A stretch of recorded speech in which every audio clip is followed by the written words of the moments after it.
Qui peut contester avec Jésus?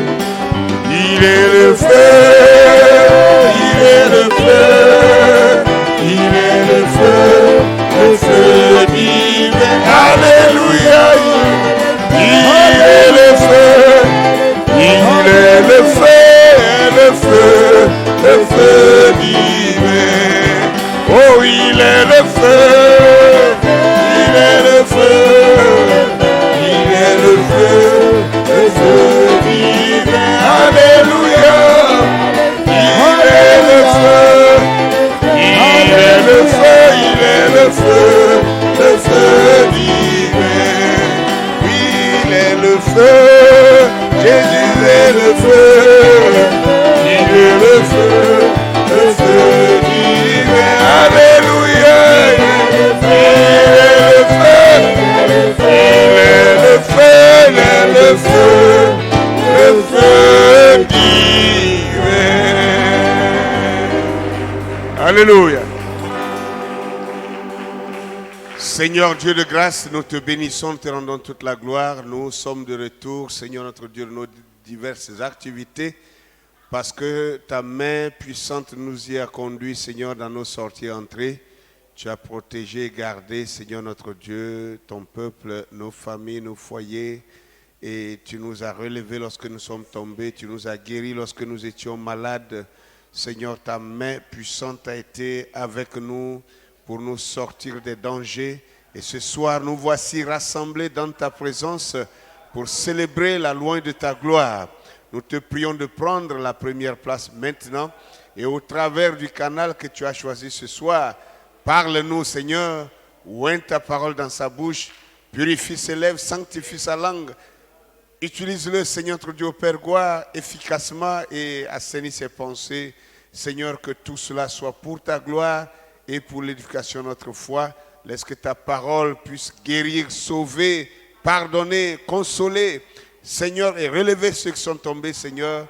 Accorde ta grâce dans le nom de Jésus, notre Sauveur. Nous te l'avons demandé. Amen.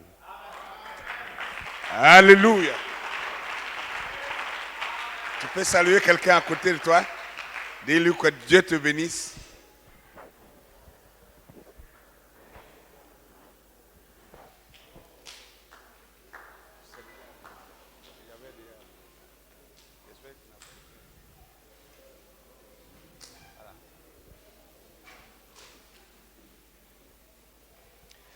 Ok.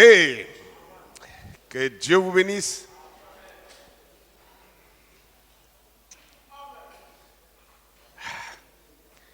Le dernier jour à Gonzac. Ah, combien étaient là-bas? Ah, gloire à Dieu. Alléluia. Amen. Amen. En tout cas, il y avait beaucoup d'assemblées. Mais c'est comme si c'était un tamis.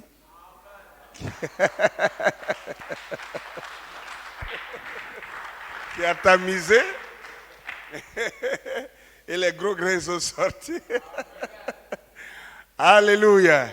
Alors ce soir, nous n'avons pas assez de temps, mais nous sommes dans la suite. C'est lui qui avait promis, hein. Si à sa date de départ, il n'a pas fini les 12 messages, on va pousser le...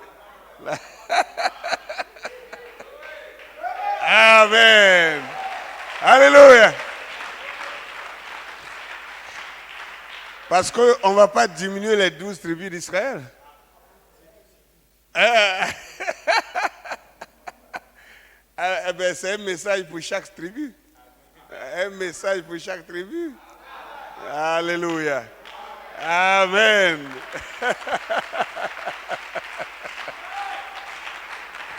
Amen. Israël n'est pas seulement qu'en Afrique centrale. Hein? Ceux de l'Afrique centrale qui ne sortent pas, ils pensent qu'Israël est seulement chez eux. Souvent, quand j'entends les pasteurs parler, ils disent, d'accord, dormez seulement.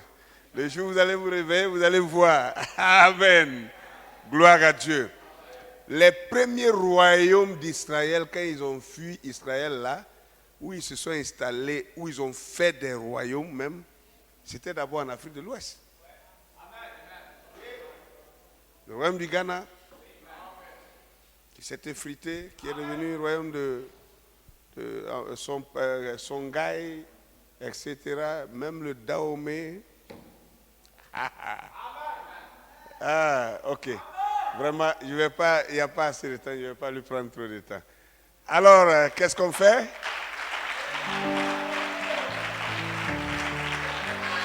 En tout cas, le docteur King Fortuné, c'est vraiment un king. N'est-ce pas? Alléluia. Il sait tenir les manèges. Il sait tenir les manèges. C'est vraiment un king. Dieu te bénisse.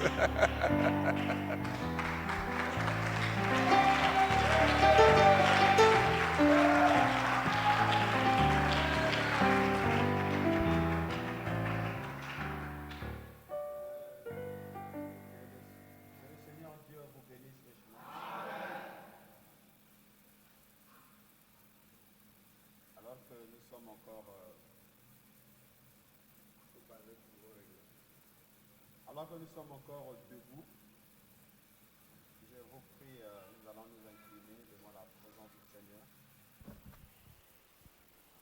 pour dire un mot à notre Dieu. Ok. Prions. Bien-aimé Père Céleste, nous bénissons ton nom, Seigneur, et nous te rendons grâce pour ce privilège que tu nous accordes ce soir d'être réunis dans ta présence. Amen. Tu as dit que là où 2 ou 3 sont réunis en ton nom, tu es présent parmi eux. Amen. Voilà pourquoi nous t'appelons alors que nous traitons, Seigneur, ici des problématiques, Seigneur, les plus sensibles et les plus importantes de notre temps. Que ton esprit, Seigneur, veille au Dieu de gloire et que nous enseigne, Seigneur Jésus-Christ, car tu as dit, et mon peuple ne sera plus jamais dans la confusion. Nous chassons toute forme de confusion dans notre esprit, Seigneur, afin que ta parole qui est lumière puisse nous éclairer. Nous nous remettons entre ta main au nom du Seigneur Jésus-Christ. Amen. Amen. Est-ce qu'on peut acclamer le Seigneur?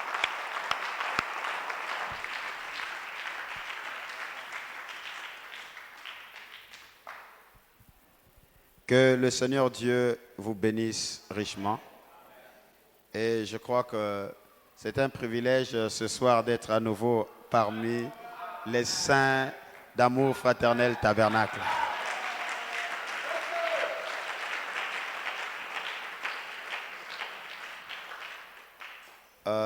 Voyez-vous que le dimanche, j'étais avec les frères et quand j'ai dit j'ai un problème sérieux, j'ai vu comment les frères étaient agités. Docteur, tu as quel problème là? Tu as quel problème? Je dis non, mais c'est pas facile parce que le message de ce soir, ça sera 400 pages qu'il faut transcrire pendant 1 heure. Bon, est-ce qu'on est préparé pour ça?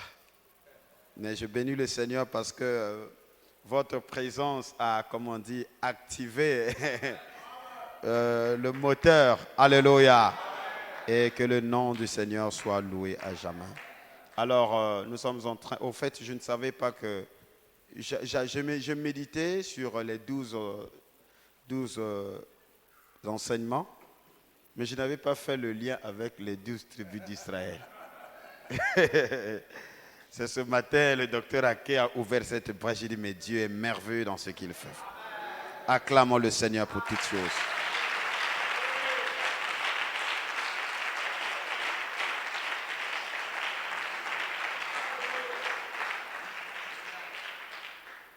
Alors, si nous parlons du second exode d'Israël, je crois qu'au fur et à mesure que nous allons avancer, vous allez comprendre la phase pratique de ces enseignements et la richesse, le potentiel, l'avantage que cela nous apporte. Amen. Alléluia. s'il faut dire la révélation de la véritable identité d'Israël et son association avec l'Égypte, c'est même la phase pratique du christianisme authentique. Parce que ça ne vous amène pas dans l'illusion doctrinale, mais il s'agit ici des peuples, amen, des personnes réelles qui vivent des faits réels, des questions que nous nous sommes posées depuis la nuit des temps, mais qui trouvent aujourd'hui des réponses. Ce qui est dommage, c'est que nous nous retrouvons devant des gens qui font semblant, c'est comme si ça ne leur concerne pas. Alléluia. Or, cette attitude est même la preuve qu'ils ont besoin d'un réveil. Donc, c'est la preuve que Israël et l'Égypte, ils sont véritablement très endormis. Et donc, d'une manière ou d'une autre, nous allons conjuguer les moyens pour les réveiller. Vous savez, quand quelqu'un dort, il n'aime pas qu'on le réveille. Hein? Amen. Quelqu'un dort, tu viens, tu amènes des lumières, puis tu le réveilles. Si c'est brusque, parfois, les yeux lui font encore mal. Et il se fâche. Amen. Et donc, c'est des sujets, effectivement, qui sont trop choquants, avec une lumière forte. Et quand les gens entendent ça, alors qu'ils dorment, ils disent, mais qu'est-ce qui t'amène de me réveiller? Moi, je dormais calmement. Amen. Alors, sans plus tarder, nous allons prendre les Saintes Écritures. Avec moi, Ésaïe chapitre 30, le verset 1er jusqu'au verset 7.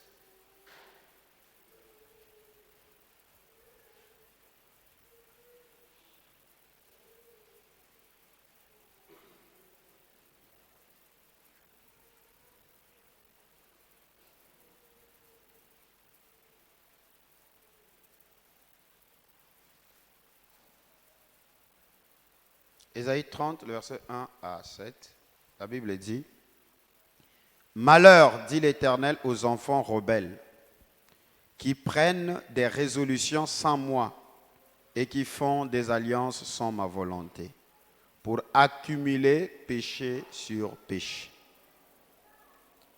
J'attire votre attention à tous ici, notre attention à tous, et à tous ceux-là qui nous suivent à travers des réseaux sociaux, par YouTube, que le côté évangélique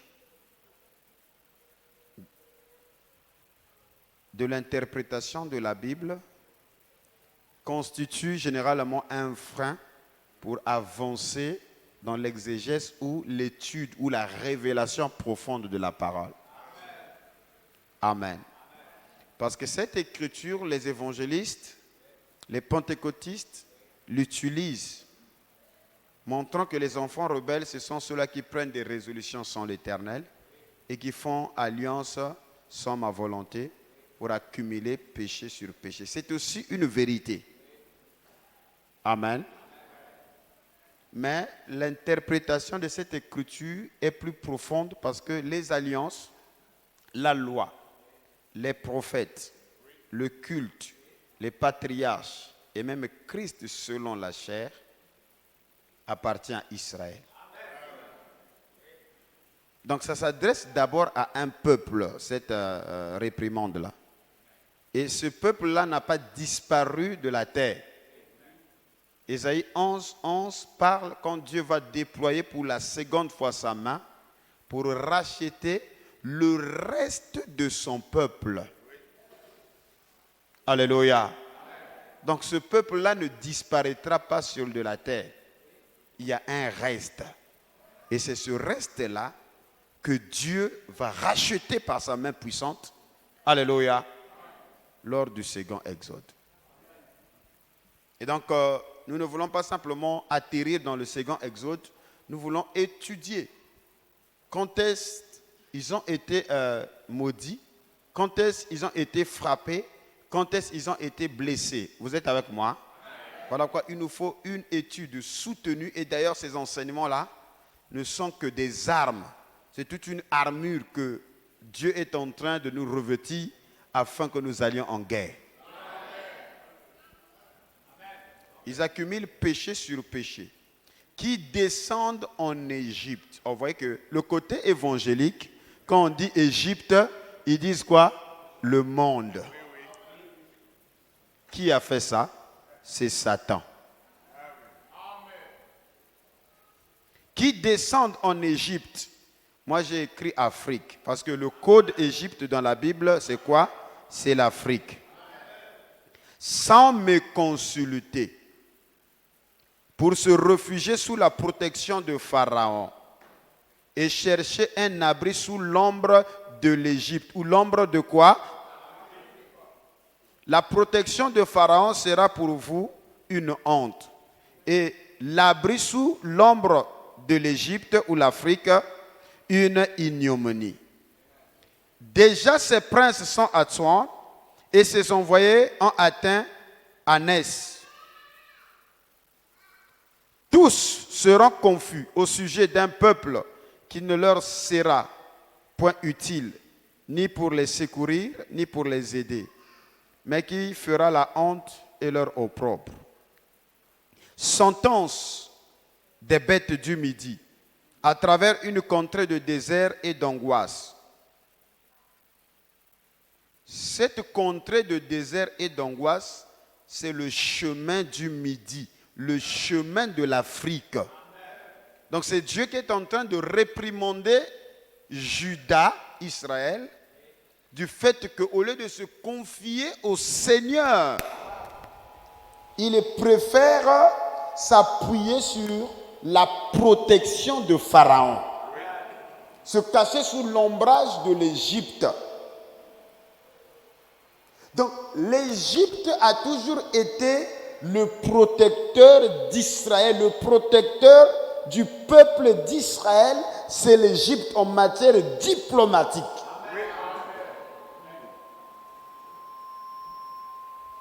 Et donc Dieu voyait que ce peuple-là, au lieu de se confier en l'Éternel, il préférait se confier en son allié sûr qui est l'Égypte, c'est-à-dire l'Afrique. Comment en 400 ans seulement, on a dépeint l'Afrique comme étant l'ennemi d'Israël et de Dieu. Alléluia. Alors que là, Dieu est en train même de réprimander Israël. Trop d'attachement à l'homme. C'est-à-dire que ce n'était pas que Pharaon soit mauvais. C'est parce que Dieu dit que Pharaon n'est qu'un homme. Amen.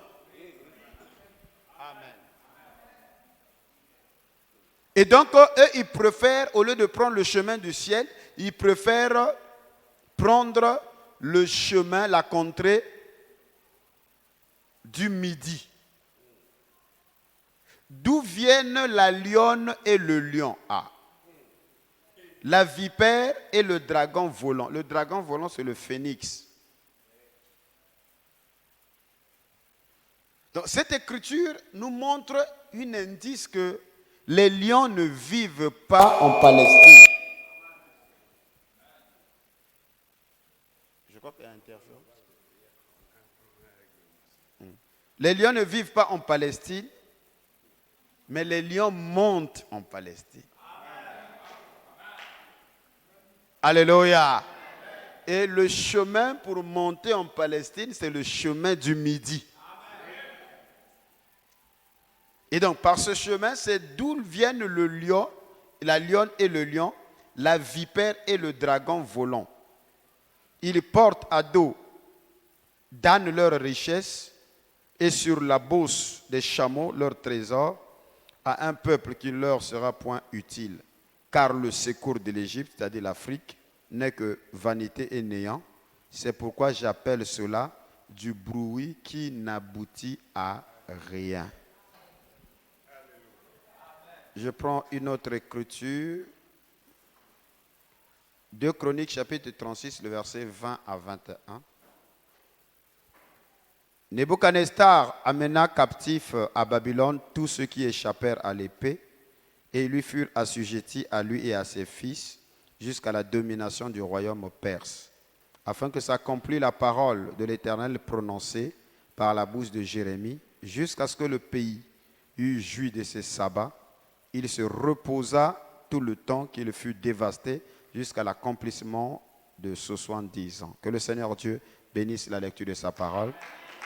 Alors, on peut s'asseoir.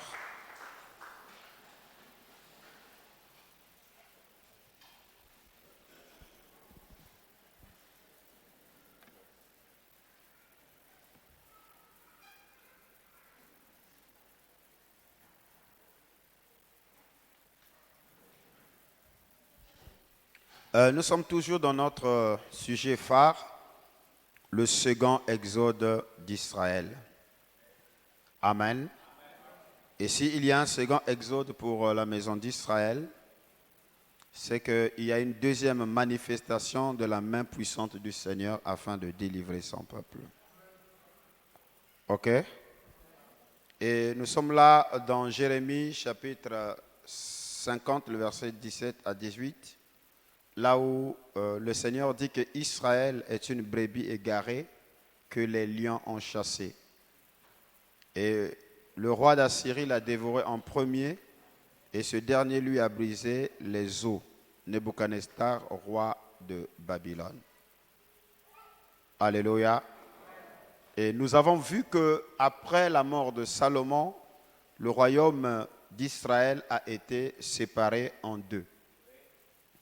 Et d'une part, nous avons les 10 tribus qui, avec son premier roi qui était le serviteur de Salomon, appelé Jéroboam.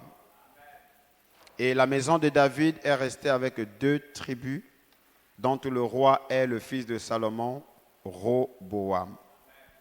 Alléluia. Et durant tout le temps de l'existence de ces 2 royaumes, ils ont été continuellement en conflit, continuellement en jalousie, et la finalité, à cause de leur jalousie, ça les a menés à se pencher dans des relations diplomatiques.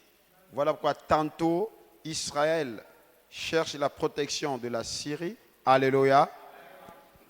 Tantôt Juda cherche la protection de l'Égypte, vice et versa.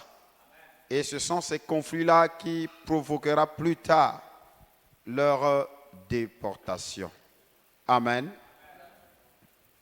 Et donc Dieu nous montre ici par Jérémie que la sentence de ce peuple d'Israël devait venir par les 2 lions.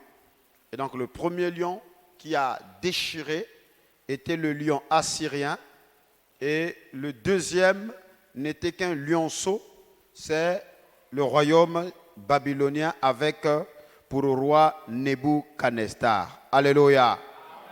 Et dans Osée chapitre 5, le verset 14 jusqu'au verset 15, alors Dieu, pour châtier son peuple généralement, il donne le pouvoir à des royaumes. Il dit, je serai comme un lion pour Éphraïm et comme un lionceau pour la maison de Juda. Moi, je déchirerai, puis je m'en irai, j'emporterai et nul n'enlèverait ma proie. Je m'en irai, je reviendrai dans ma demeure jusqu'à ce qu'ils avouent coupables et cherchent ma face. Quand ils seront dans la détresse, ils auront recours à moi.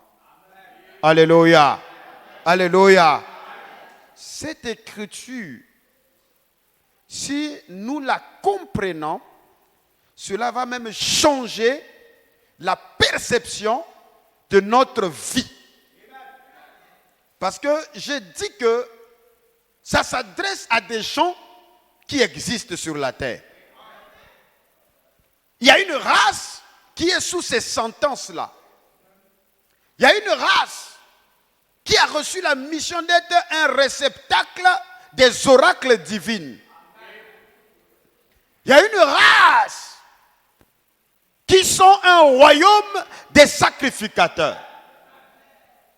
Le monde est en équilibre lorsque ce peuple-là est en harmonie avec le Seigneur. Et le bien-être de ce peuple ne dépend pas de la capacité qu'ils ont. Mais le bien-être de ce peuple dépend étroitement à la réconciliation et à l'harmonie qu'ils ont avec le Seigneur.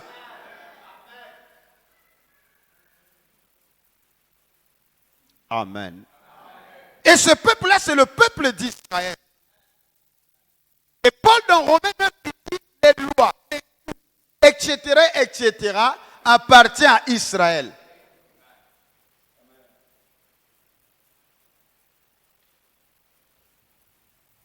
Et Israël est un peuple, quand ils sont avec le Seigneur en harmonie, tout va bien, tout marche bien. Voilà que quand il y a un roi qui craint Dieu, qui les conduit, ils prospèrent. Donc, l'état de leur bien-être dépend même des dirigeants qui sont au-dessus d'eux. Et toutes les fois qu'ils étaient conduits par un roi idolâtre, par un roi qui n'avait aucun lien avec le ciel, le peuple souffrait. Quelqu'un peut dire amen à cela?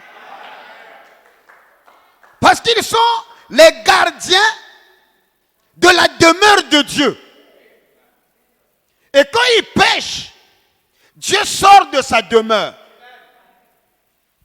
Et le retour ne sera possible que lorsque ce peuple s'avouera coupable et cherche la face du Seigneur. Voilà pourquoi il y a des choses qui ne marchent qu'avec Israël. Le Chinois, pour prospérer, il n'a pas eu besoin de se convertir au Seigneur.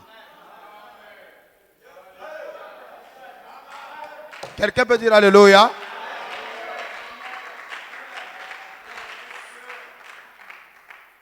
Voilà quoi ils peuvent dire, mais l'Afrique prie beaucoup. Dans chaque coin des rues, il y a des églises. Chaque dimanche, chaque mercredi, chaque vendredi, ils sont là en train de prier. Oh Seigneur, c'est toi qui as l'or et l'argent. Parce que l'or et l'argent de ce monde appartient à notre Dieu.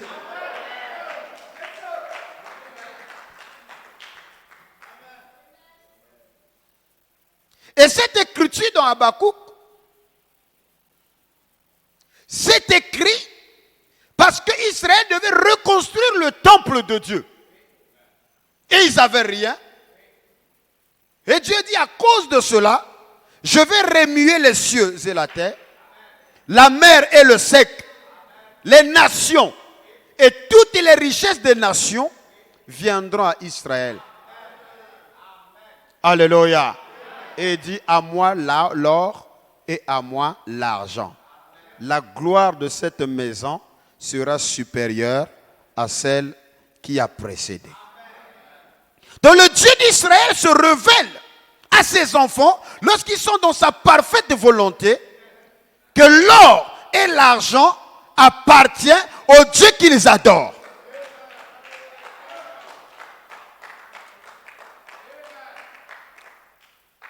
Donc le Dieu que nous prêchons ici est le Dieu qui fait fleurir le cacao.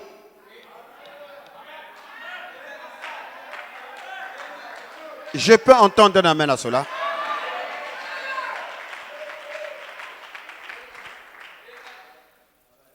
S'il y a le pétrole en Côte d'Ivoire, c'est Dieu là qui a placé ça là.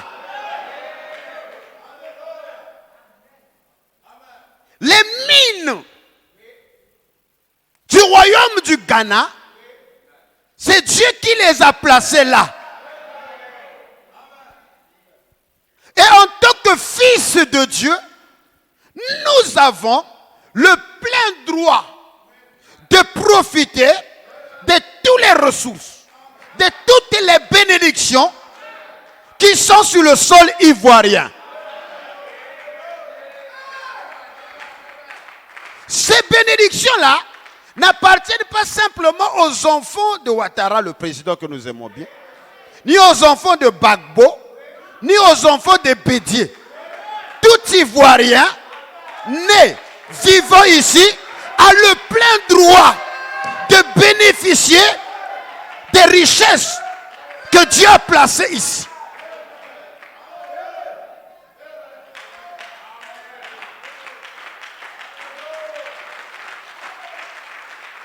Alléluia. Parce que celui qui est enseigné ici, celui qui est valorisé ici, c'est celui qui a dit à moi l'or, à moi l'argent.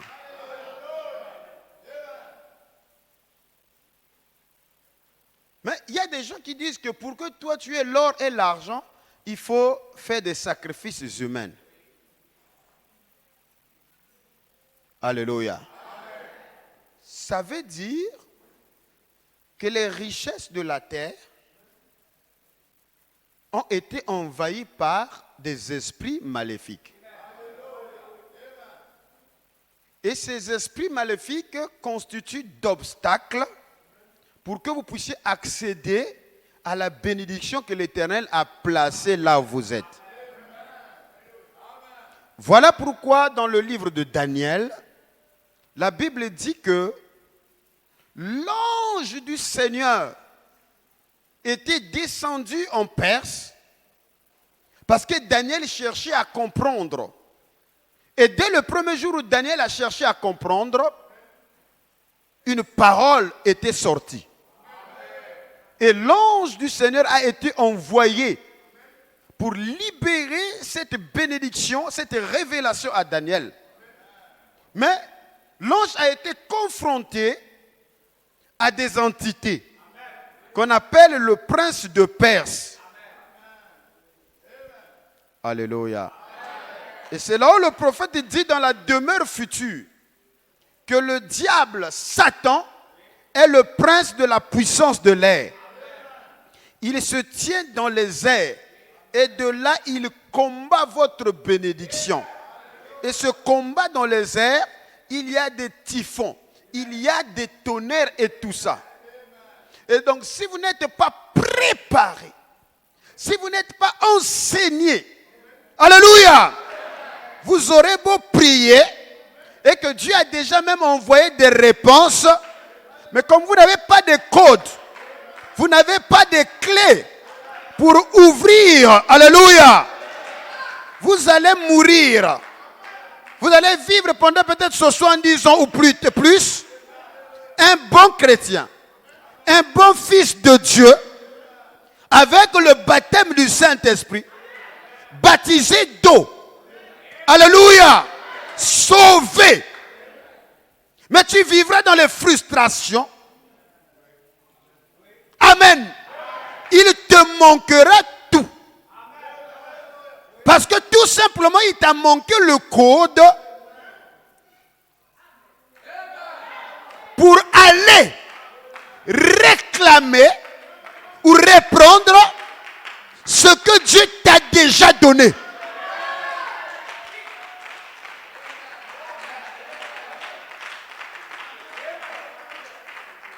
Voilà pourquoi nous n'accusons plus Satan parce qu'il n'est pas là. Vous êtes vous-même le générateur de votre bien-être ou même de vos malheurs. Ce soir, si tu veux être bien, quelqu'un peut dire alléluia. Ce n'est pas Dieu qui va descendre pour que tu sois déjà bien. Parce que Dieu veut et il a déjà tout prédisposé pour que ta vie soit heureuse.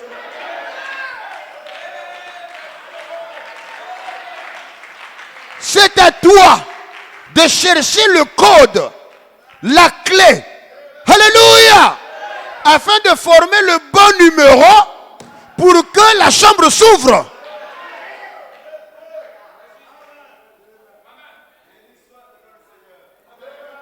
J'étais avec des frères avant-hier. Il dit, bon, amenez-moi au plateau. On va vérifier des belles chaussures. Il dit, ah, pasteur, là-bas, les belles chaussures, c'est cher, hein? Moi, j'ai dit, oh frère, est-ce que je t'ai dit, va acheter la chaussure chère? Vérifier. Donc, même vérifier, tu as un problème. Même regarder seulement, c'est un problème. Même toucher, c'est un problème. Alléluia. Tu sais, j'ai découvert des belles chemises. Comment ça s'appelle? Hein? Patéo. Et hier, j'ai dit à mon ami, allons un peu fouiller les magasins Patéo. J'ai contemplé ça, c'est très beau. Parce que j'ai déjà eu une. J'ai donné, montrez-moi toutes les qualités, tout ça. Je dis, vraiment, c'est très beau. Après, nous sommes sortis. Amen. Donc, ça, même tu es interdit. C'est-à-dire, ça n'existe pas dans ta pensée. Même aimer, aimer. Alléluia. Donc, même aller toucher une voiture, aller voir. Chez CFAO. Il dit non, ça c'est pour nous, ça c'est pas pour nous. Oh. Il dit, hey, tu es serviteur de Dieu. Donc c'est pour qui? Oh non, pasteur, mais non, mon frère, c'est pour qui? Je dis, comment tu peux t'exclure toi-même comme ça? On ne t'a même pas défendu d'aimer. Toi-même. Tu crées une doctrine toi-même. Tu te bloques. Rien ne peut marcher dans ta vie. Tu ne peux pas accéder à ça. Alors que j'étais avec une grande dame, il dit, bon, cette dame-là, par ma présence, peut avoir des activités. Il dit, docteur, j'ai besoin de quelqu'un de confiance. Et je te dis, le frère est là. Et aussitôt, tu seras habitué ou exigé d'entrer dans des milieux qui nécessitent que tu ne portes pas tes chaussures à toi là, mais les chaussures que je te montre là. Donc, dans 3 jours, tu vas acheter ça parce que le milieu que tu rentreras, ça requiert que tu portes cette chaussure-là parce que la personne, pour signer ton dossier, doit te regarder du bas jusqu'en haut.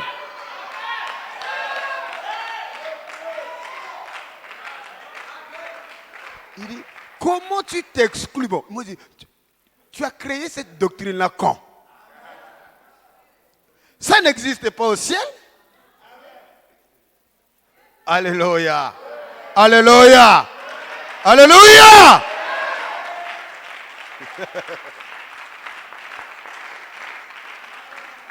Le Chinois n'a pas besoin de Dieu pour réussir.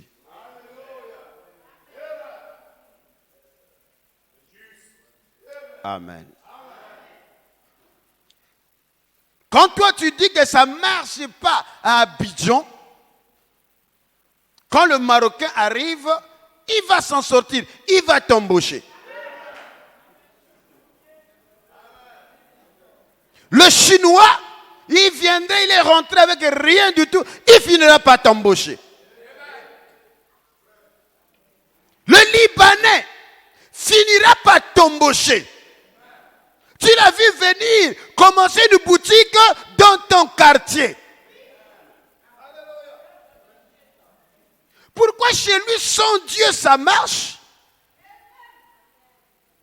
Et chez toi, avec Dieu, ça ne marche pas.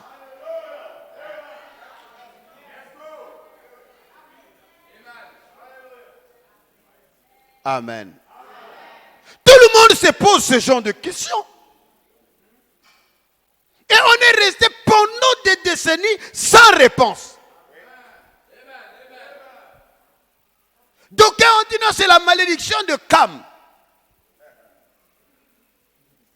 Comme Philippe Kakou.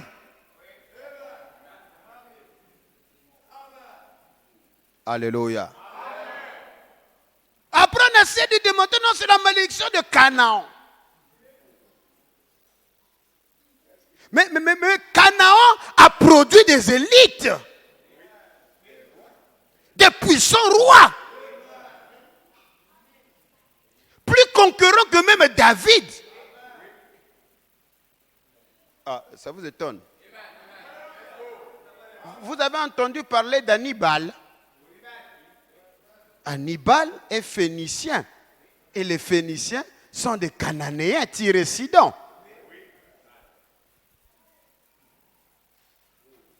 Alléluia. Donc les Cananéens ont même vaincu les Japhétites. Les Carthaginois ont mis à sac Rome.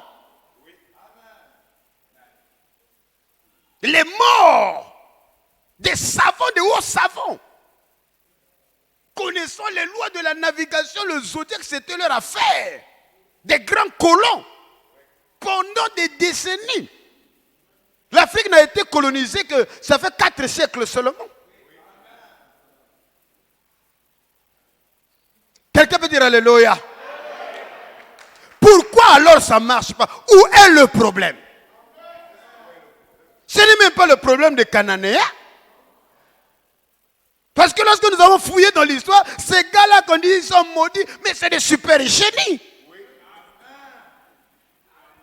Vous n'avez qu'à vérifier l'Empire mort. C'est les Cananéens qui ont mené au sommet l'islam. Parce que la majorité des Cananéens, c'est-à-dire les morts, sont des musulmans.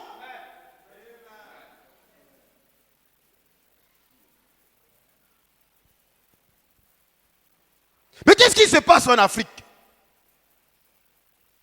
Où l'étranger arrive, lui prospère. Et toi le natif, tu ne prospères pas, tu es là.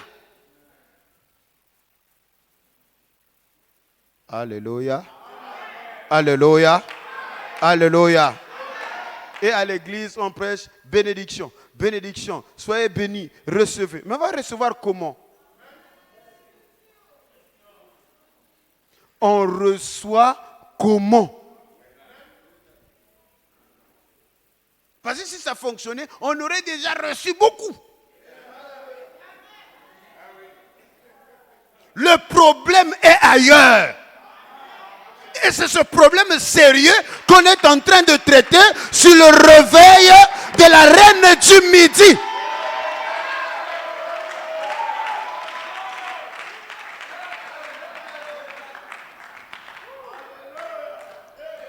Voilà pourquoi ce réveil ne s'arrête pas simplement à l'église Amour Fraternel Tabernacle. Ça, c'est un donjon. C'est un lieu d'affermissement. Parce que vous devez être armés, alléluia, pour être des élites, pour régler les problèmes de la cité. Jusqu'à ce que nous comprenions le mystère de le croyant, sel de la terre et lumière du monde. On n'est pas sel de la terre et lumière du monde à l'église. On est sel de la terre, lumière du monde à la cité. Au boulot, tu es sel de la terre et lumière du monde. À l'école, tu es sel de la terre et lumière du monde. Tu es comptable, tu es un comptable, sel de la terre et lumière du monde. Tu es financier, tu es un juriste, tu es médecin, tu es sel de la terre et lumière du monde.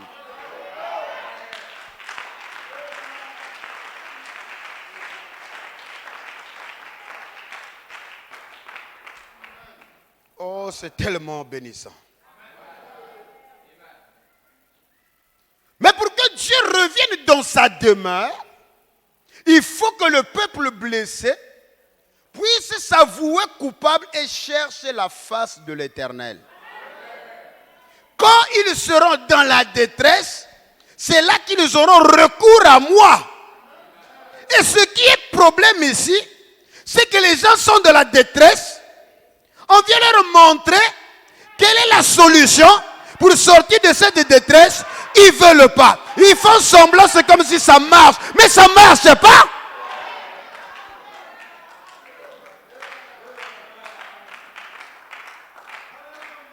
Alléluia. Vous savez, Nous avions été en contact avec les rois qui ont promis des terres aux afro-descendants. Vous voyez comment nos frères là-bas, c'est la nouvelle la plus importante de leur vie attendue il y a 4 siècles de cela.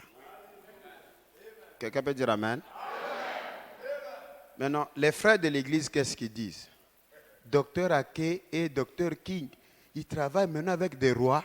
Ah, on vous disait quoi? C'est des magiciens.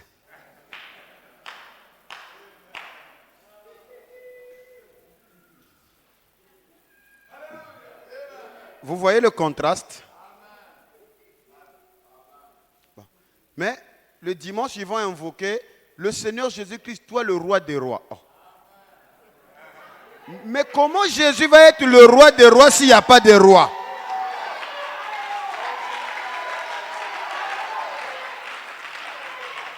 Vous voyez les clés? Est-ce que vous voyez les clés? Comment vous allez invoquer celui qui est le roi des rois? Il n'est pas le roi des rois parce qu'il est au-dessus d'Aké. Non! C'est parce qu'il y a des rois sur la terre. Et c'est ce qui manifeste l'attribut du Seigneur Jésus-Christ pour être le roi des rois. Voilà pourquoi on a dit prophétise de nouveau sur les rois. Oh non, c'est les rois spirituels. Ah, ça ne s'arrête pas là sur les nations. Ça aussi c'est spirituel. Sur les peuples, ça c'est spirituel. Sur des langues, ça aussi c'est spirituel. Dieu a dit à Frère Branham, tu prieras pour des rois. Pourquoi les pasteurs ne vont pas prier pour les rois? Quelqu'un peut dire Alléluia?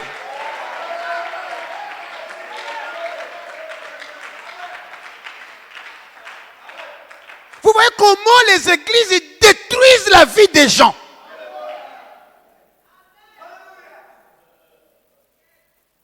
Ils disent que nous avons la puissance. Quelle puissance? Vous n'avez rien. Est-ce que vous connaissez même les approches? On ne vient pas chez le roi comme ça, un roi, comme un shalom. Ce n'est pas ton ami. C'est l'autorité de Dieu, le roi. Il dit, c'est Dieu qui l'a établi. Même le magistrat, c'est Dieu qui l'a établi. Il n'y a que les chrétiens qui ont des problèmes. Voilà pourquoi ça ne marche pas, parce qu'on ne connaît pas les lois et les principes. Regardez comment Daniel va. Ô roi, vie éternelle. Alors il va pour la réprimander le roi. Mais il ne va pas le roi. Toi tu es un pécheur et tout ça. Il dit, ô roi, vie éternellement.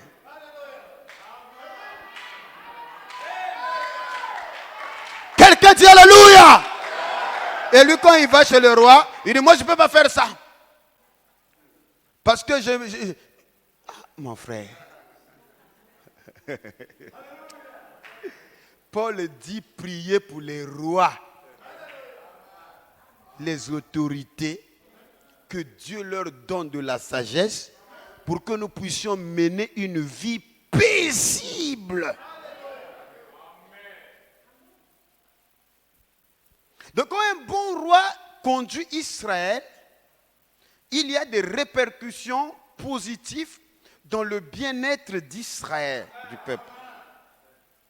Et lorsqu'il y a des mauvais rois comme les Manassé, les Sédécias, les Joachim, c'est le malheur qui s'abat sur le peuple.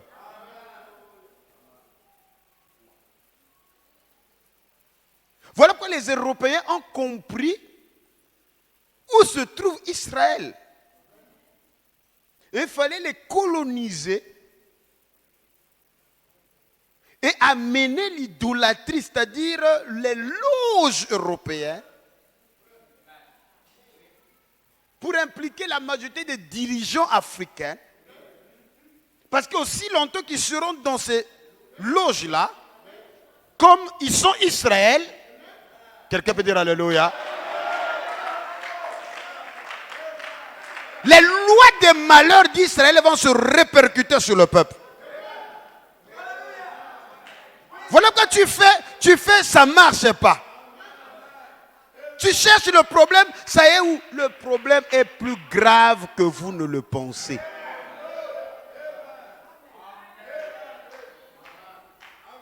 Donc quand on parle réveil du midi, ce n'est pas de la blague, ce n'est pas la doctrine.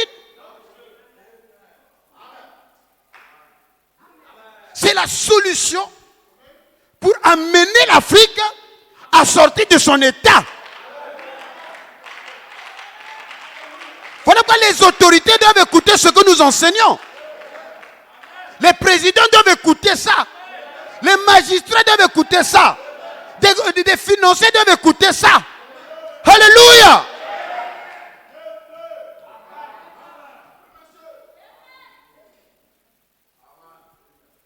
Parce qu'il y a des actes qui amènent notre Dieu à quitter sa demeure. Et il ne peut que revenir si l'on avoue qu'on est coupable et qu'on cherche la face du Seigneur.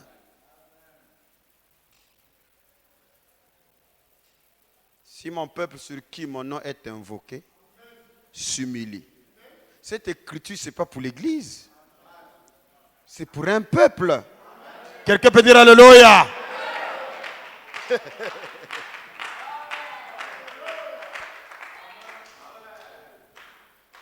Voilà pourquoi Osée, il dit bien qu'il a déchiré, mais il nous guérira.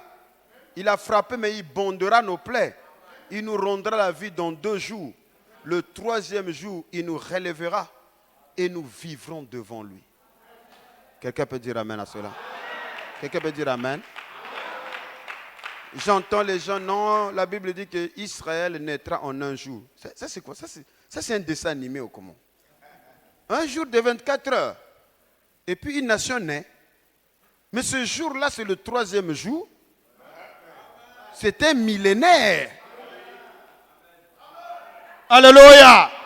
Qui est le jour de la renaissance du peuple de Dieu. Et ce que Dieu combattait ici, c'est le fait que Israël, au lieu de se confier en l'Éternel, il préfère se confier en Pharaon, la puissance des chars de l'Égypte. Et pendant ce temps qu'ils avaient des menaces, ils avaient déjà envoyé des ambassadeurs à Tafpanek, à Tsoan, avec des chameaux, des dromadaires remplis de richesses et tout ça, pour que Pharaon vienne les défendre.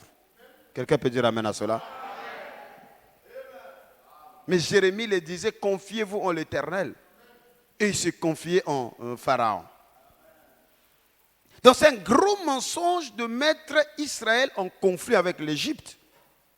Sinon que bibliquement parlant, l'Égypte a été toujours le lieu de repos, l'havre de repos de la maison d'Israël. Quelqu'un dit Alléluia. À un moment donné, ils avaient exagéré. Ils n'écoutaient plus les prophètes. Parce qu'ils savaient, ils ont les chars de Pharaon. Voilà, quand ils ont des problèmes, le seul reflet qu'ils ont, c'est de fuir en Égypte.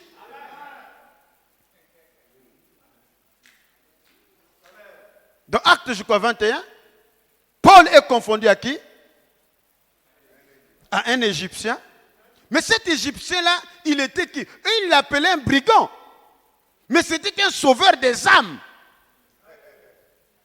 Il venait prendre des milliers de gens pour les traverser à travers des chemins de désert. Parce que le climat en Israël, en Judée, n'était plus stable. Et les routes officielles étaient contrôlées par des Romains. Donc leurs frères égyptiens venaient les prendre parce qu'ils savaient des voies de désert pour les amener en Éthiopie. Donc en fait, c'était comme des déportations non contrôlées. Et comme ce n'était pas contrôlé par des Romains, les Romains appelaient ces gens-là des brigands.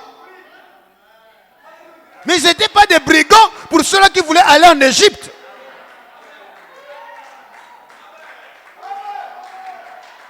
Oh, dites Alléluia. Même le Seigneur Jésus-Christ lui-même, quand il est persécuté, il a fui en Europe, il a fui en Asie, il a pris le chemin qui conduit vers le Midi. Quelqu'un dit Alléluia. Quelqu'un dit Alléluia.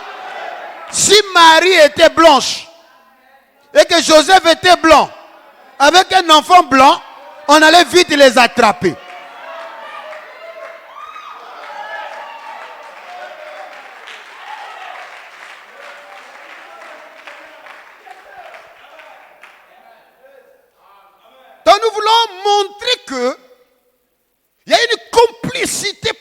qui existe entre Israël et l'Égypte. Voilà que quand Dieu a voulu faire des interdits, il dit, tu ne prendras pas l'Égyptien en abomination parce que tu as été en séjour dans le pays d'Égypte. De la même manière que Édom, à la 3e génération, rentrait dans l'assemblée d'Israël, pareillement l'Égypte, à la 3e génération, l'Égyptien, au milieu d'Israël, à la 3e génération, rentrait dans l'assemblée d'Israël. Voilà pourquoi dans la lignée de Jésus, il y a même des parents égyptiens qui sont là-dedans. Lisez bien les généalogies. Voilà pourquoi, non, mais tout ça, est-ce qu'on a besoin de savoir? Mais pourquoi dans Matthieu et dans Luc, il est parlé de la généalogie de Jésus? Qu'est-ce que ça nous donne de spirituel de savoir que Jésus était le fils d'un tel, il était le fils d'un tel, il était le fils d'un tel? Dans sa généalogie, il y a même un monsieur qui s'appelait Jésus. Donc Jésus, fils de Jésus. Donc Jésus n'est pas un nom qui est descendu du ciel comme ça. Ça existait déjà, il y a quelqu'un de sa famille qui portait ce nom-là. Donc ces choses-là sont là pour embellir la parole. Toute écriture, dit Paul, est inspirée et utile pour enseigner.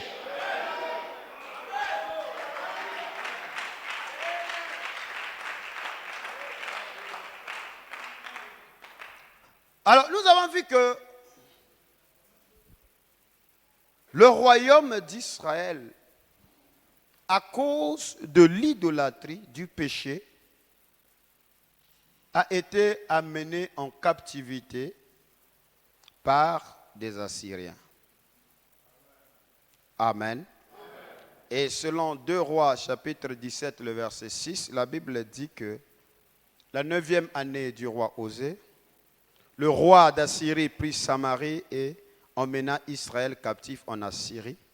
Il les fit habiter à Chalak et sur le Chabor, fleuve de Gozan, et dans les villes des Mèdes.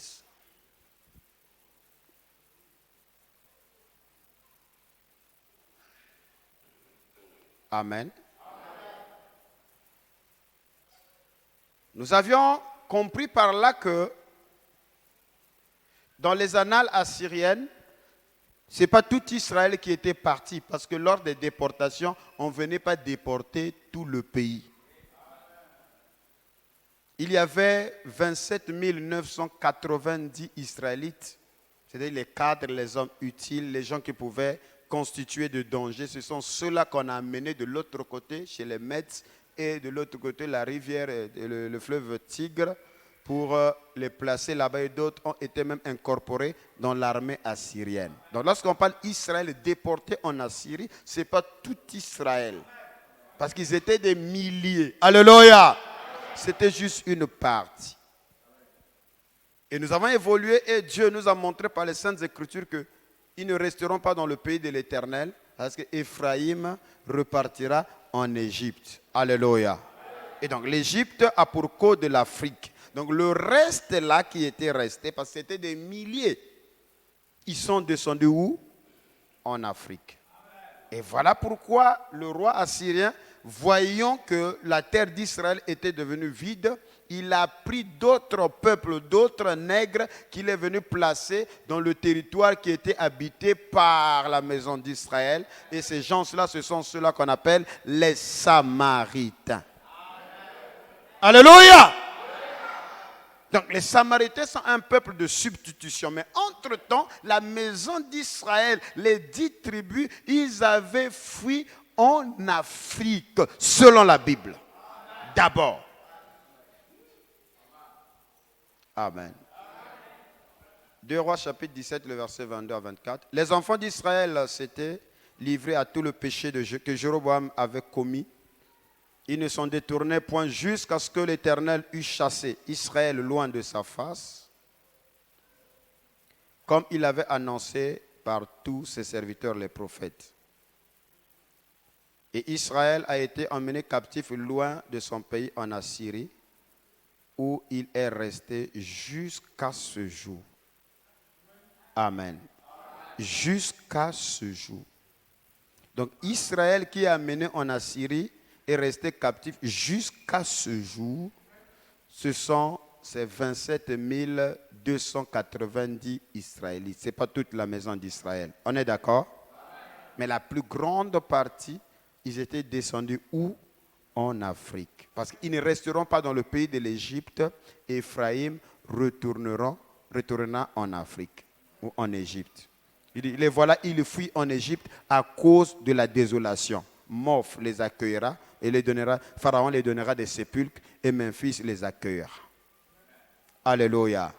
Et quand on donne un peuple des sépulcres, ça veut dire qu'ils se sédentarisent. Alléluia. Ils sont acceptés pour rentrer dans la famille africaine. Donc, autrement dit, ces Hébreux-là deviennent Égyptiens. Quelqu'un peut dire Amen à cela? Quelqu'un peut dire Amen à cela? Voilà pourquoi nous parlons d'Israël au midi. Parce que Memphis les donnera des tombes.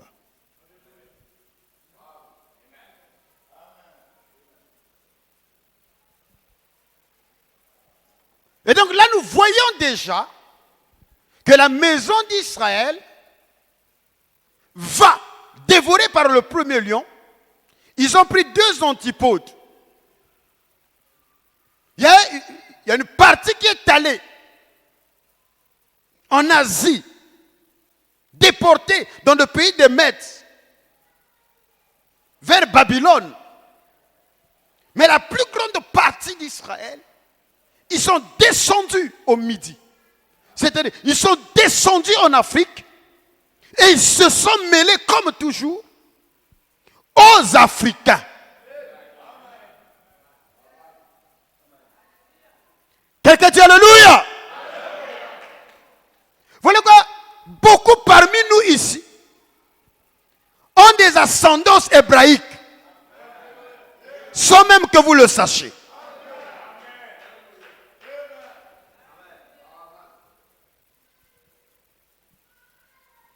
Alors, je reviens. Que les rois ou la dispersion en Assyrie s'est faite en 3 vagues. Premièrement, il y a eu l'annexion du territoire du royaume du Nord dès 734 avant Jésus-Christ par Tiglath-Pileser III. Ceci est mentionné là où nous venons de lire dans 2 Rois chapitre 15, le verset 29. Deuxièmement, il y a l'emprisonnement de Osée, dernier roi d'Israël par Salmanasar V, qui a fait le siège de la Samarie de 727 à 722. Et enfin, il y a la prise de Samarie par Sargon II de 722 à 721. Et c'est ce qui marque la fin de l'empire d'Israël qui sera soumis et chassé ou vendu en déportation, amené en déportation de façon massive par les Assyriens. Amen. Et le reste, eux, ils fuient en Afrique. Selon Osée chapitre 9, le verset 3, la Bible dit, ils ne resteront pas dans le pays de l'Éternel. Éphraïm retournera en Égypte ou l'Afrique. Le verset 6, car ils partent à cause de la dévastation en Afrique, c'est-à-dire en Égypte. Et l'Afrique les recueillera, Moph leur donnera des sépulcres. Amen. Or, la Bible nous montre que selon Ézéchiel chapitre 4, nous avons vu que Ézéchiel devait se pencher de ce côté-ci pour porter le péché de la maison d'Israël pendant combien de temps? 390 jours. 1 jour pour une année. Et après avoir fini, il devait se pencher de l'autre côté pour porter le péché de la maison de Juda pendant 40 jours. Et donc, 390 plus 40, ça nous donne combien? 430 ans, qui est le chiffre d'Héber. Amen. C'est même le chiffre de la déportation. Alléluia. Et donc, que ce soit Israël, que ce soit la maison de Juda, tous deux, ils devaient subir le même châtiment parce que un a été emporté par le lion assyrien, mais 130 ans plus tard, Juda, au lieu de se conformer, de garder l'alliance avec le Seigneur, il a fait pire. Alléluia. Et qu'a fait Dieu? Dieu envoie le second lion qui est le lionceau babylonien, qui vient avec Nebuchadnezzar, qui incendie le temple, détruit les murailles et prend une partie de la maison de Juda, il les déporte où? À Babylone. C'est ça la deuxième déportation. Quelqu'un peut dire amen à cela? Selon Ésaïe 11, le verset 11, Dieu dit que l'Éternel étendra pour la seconde fois la main pour racheter le reste de son peuple dispersé en Égypte, en Assyrie, à Patros, etc. Alléluia. Il recueillera les exiliés de la maison d'Israël et les déportés de la maison de Juda. Donc il y a les exiliés d'Israël qui sont les 10 tribus qui, lors de l'invasion assyrienne, alléluia, une partie est allée en Assyrie, mais la grande partie, ils avaient fui où? En Afrique. Et d'ailleurs, la tribu de Dan était la première à s'échapper parce qu'eux, ils n'avaient pas subi, alléluia, la déportation en Assyrie. Raison pour laquelle vous voyez que les Danites sont facilement repérables en Afrique parce qu'eux, ils sont venus en groupe et la majorité, ils avaient fui en Afrique de l'Ouest. Est-ce que quelqu'un peut dire alléluia?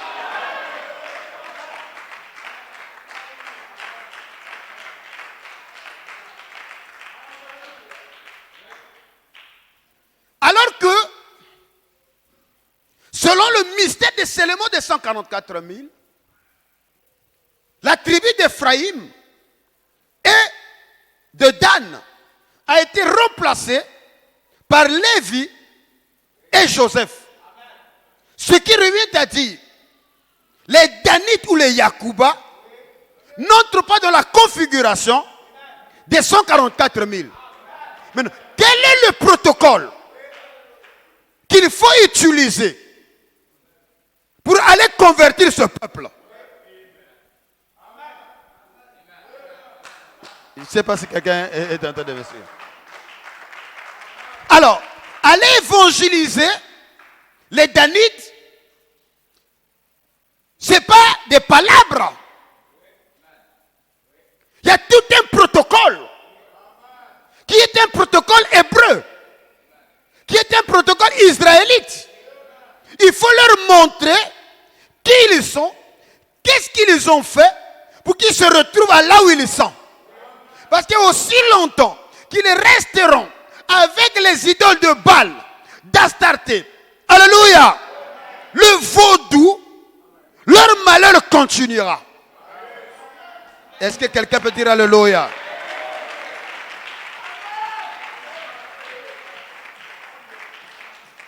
Voilà pourquoi nous parlerons de la malédiction d'Israël. Alors, là vous voyez que ça devient un problème sérieux, qui est un problème réel, qui s'adresse à un peuple réel, avec des faits réels.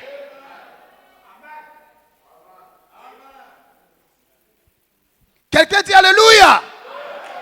Donc sache que si tu es Yacouba, même dans l'expansion dans ta vie, tu dois franchir beaucoup de couches. Tu sens que c'est avec difficulté que tu franchis. Parce que tu as un problème.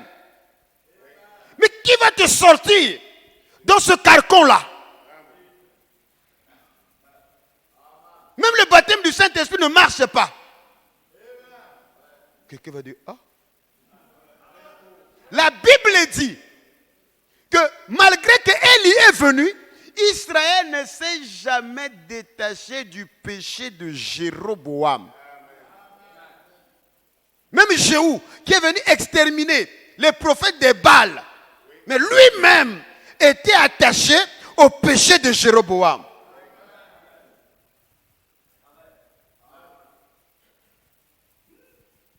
Quelqu'un dit amen? Quelqu'un dit amen? Quelqu'un dit amen?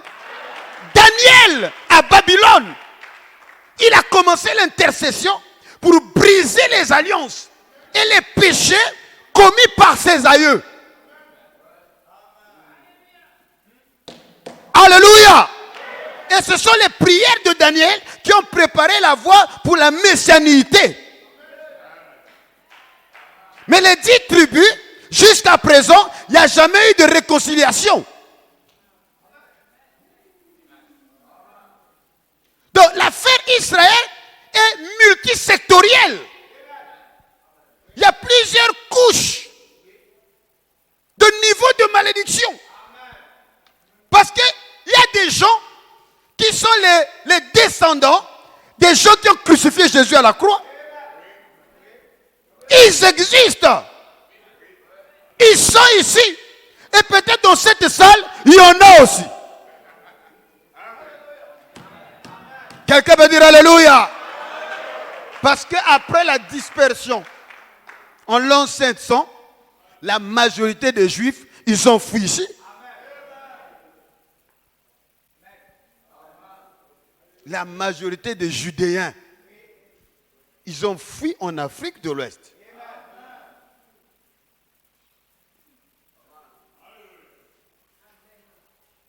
S'il vous plaît, on mérite d'être écouté.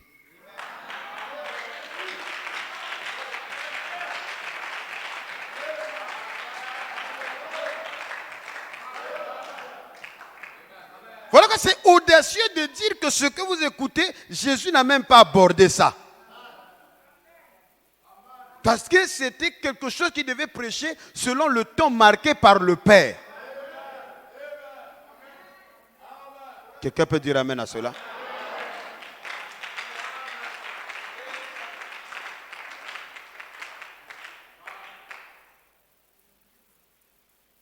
Après la dispersion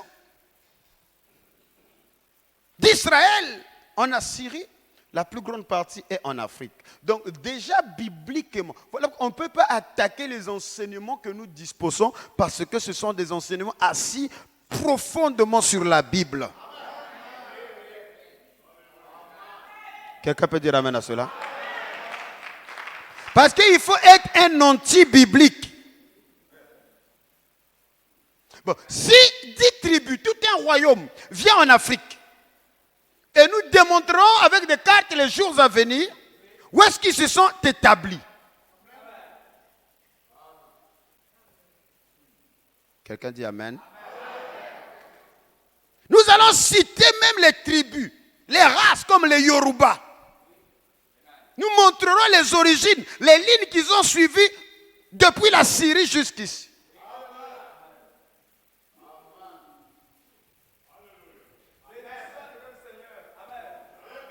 Alléluia.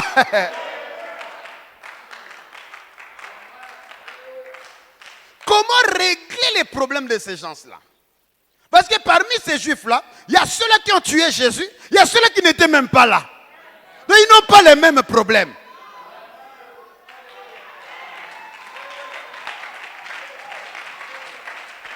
Mais ils seront réunis lors du réveil du 3e jour.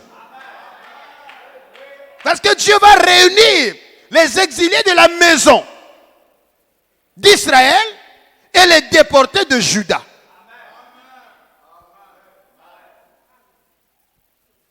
Donc il n'y a pas eu un blanc qui est venu en Afrique. Quelqu'un peut dire amen à cela? Et d'ailleurs, ils se sont cachés même dans la plupart dans des zones infranchissables. Parce qu'ils avaient peur qu'on les découvre. Dans des forêts. Voilà. Alléluia. Mais nous avons fouillé en Afrique subsaharienne. Il n'y a pas de blancs là-bas. Mais nous lisons la Bible. Israël a fouillé en Afrique. On fouille bien dans l'Afrique. Il n'y a pas de blancs là-bas. Quelqu'un va dire non, mais dans le Maghreb, il y a blanc là-bas. Non, le Maghreb, ça c'est l'invasion islamique à partir du 7e siècle. C'est récent. Nous nous remontons l'affaire 2800 ans avant.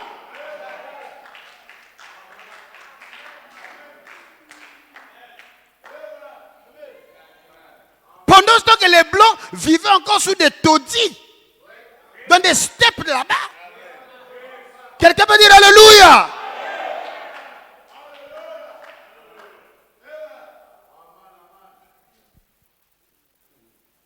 Mais, je vais terminer. Au lieu que Judas se réconcilie avec le Seigneur, Judas fait même pire. Vous allez lire dans 2 Chroniques 17 là, dans le bas. Judas a fait la même chose et Dieu a livré Judas entre les mains des griffes du lionceau babylonien. Quelqu'un dit Amen.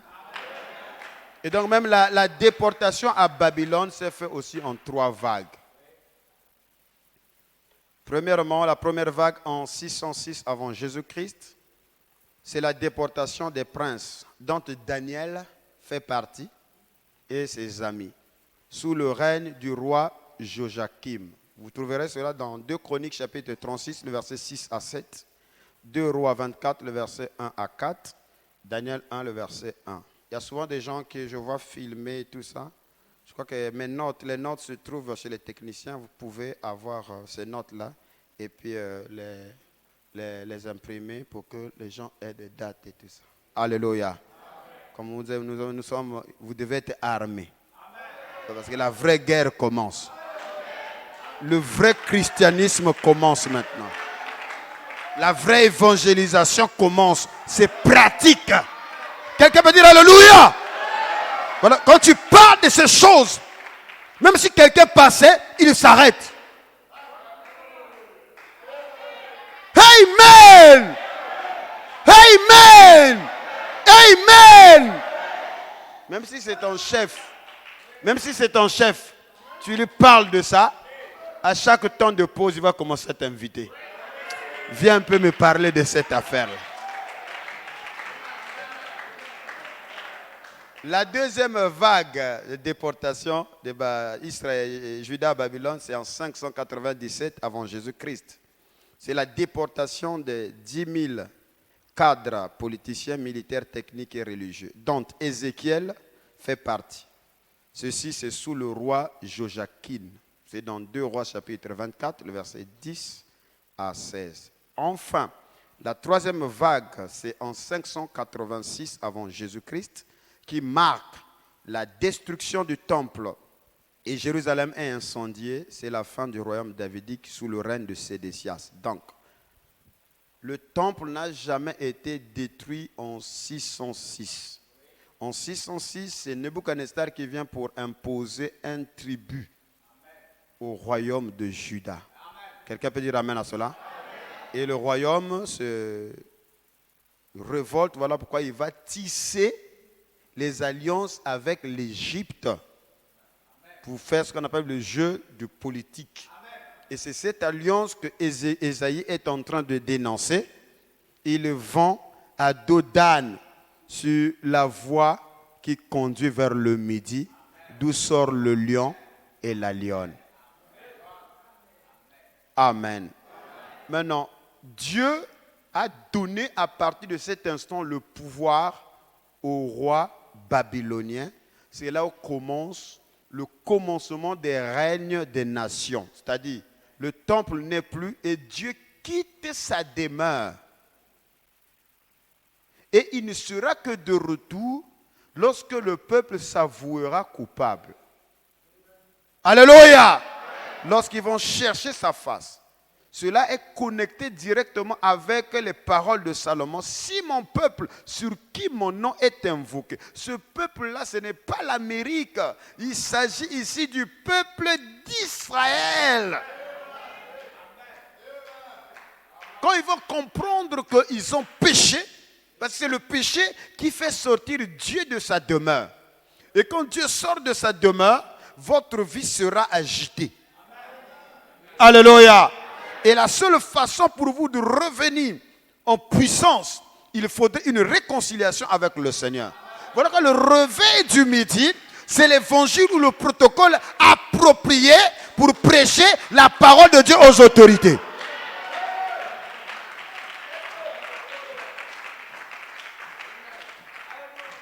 Alléluia. je parlais avec le pasteur Georges Loukou. Il dit non, docteur, on va venir à Danané, je crois. Danané,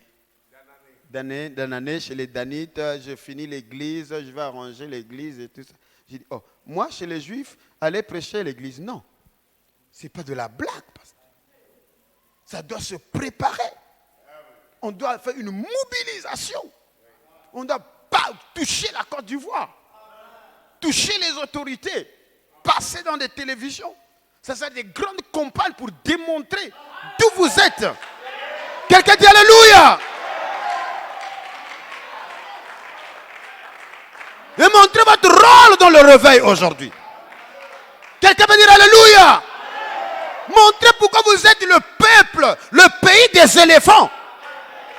Parce que les navires de Salomon étaient arrivés jusqu'ici pour venir chercher les éléphants. Les cornes des éléphants. Que vous avez même participé à la construction du temple de Salomon, qu'on appelle aujourd'hui le trône du jugement. C'est-à-dire que c'était le trône d'ivoire.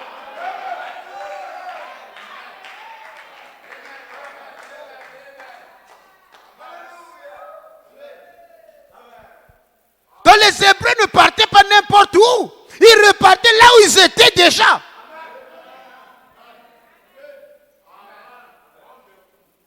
Alors je vais clôturer dans 8 minutes. Alors suivez attentivement pour que vous compreniez comment les 12 tribus se retrouvent à nouveau en Afrique. Donc, vous voyez que c'est par vague qu'il y a eu déportation. Que ce soit pour la maison d'Israël, c'est une partie qui est partie en Assyrie, la plus grande partie en Afrique. Et nous avons lu comment les vagues de déportation se sont faites vers Babylone. Et les rabbins, les catholiques, les protestants, tous les théologiens, tout ce qu'ils vous disent, c'est qu'on a pris Israël, on a amené où? En Assyrie. On a pris la maison de Juda, on a amené où? À Babylone. Ça s'arrête là. C'est le serpent ancien. Je redis, c'est la prédication du serpent ancien. Si jusqu'à ce soir, tu n'as écouté que ça, c'est que jusqu'à présent, tu n'as qu'en toi la sémence du serpent ancien. Voilà pourquoi les gens sont en train de dire, mais quelle est cette affaire? Les Juifs sont noirs et tout ça. Qu'est-ce qui prouve qu'ils sont noirs? Mais qu'est-ce qui vous prouve que les Blancs que vous voyez en Israël sont les Juifs? Pourquoi lorsque vous parlez les Juifs d'Afrique, vous avez beaucoup de questions à savoir, alors qu'il y a des Juifs, des gens qui sont très blancs, avec des yeux bleus, qui sont des marxistes, des athées. Ils ne savent même pas Dieu, ils ne croient même pas en Dieu. Ils sortent de la Russie, il vient gaillardement en Israël, il se dit juif. Personne ne pose la question, est-ce qu'il est juif en quoi? Vous acceptez simplement qu'ils sont juifs parce que c'est à cause de la peau. Depuis quand le juif est devenu blanc? Mon peuple meurt par manque de connaissances. Tous les livres qui parlent des juifs, vous ne les trouvez pas en Afrique. C'est gardé jalousement en Europe, en Portugal, partout ailleurs. Parce que le juif était une injure. Ils sont mauvais. Il est trop sombre. Il est trop noir. C'est ce qui est écrit dans les livres. La description d'un juif. Ils sont. Il a des lèvres épais. Il a des cheveux crépus. Le vendredi, je vais vous lire ça. La description d'un juif. Voilà pourquoi, dans les cantiques des cantiques, quand on décrit Salomon, dans la Septante et de la Bible Martin, on dit bien que Salomon était roux avec des cheveux crépus, noirs comme du corbeau. C'est écrit noir et blanc. On prend ces Bibles, on garde en Europe, on vous envoie quoi? Les Bibles de poche, Louis II. Que Salomon est blanc, vermeil. avec des boucles. Comment Frère Branham me dit que les corbeaux qui nourrissaient Élie, ce sont des serviteurs de couleur. Comment il est arrivé à la conclusion corbeau égale l'homme noir? Ça paraît même péjoratif. Mais c'est un adage qui existe aux États-Unis parce que c'était le code pour cacher les cheveux crépus. Parce que les cheveux de Salomon étaient crépus, noirs comme du corbeau. Donc lorsqu'on dit corbeau égale à l'homme de couleur parce qu'il a des cheveux crépus.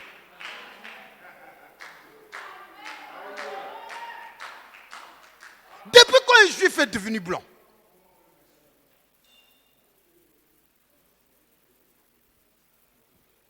Parce que le juif pue, il n'est pas beau selon eux. Parce que la beauté, elle est laine, c'est-à-dire elle est blanche.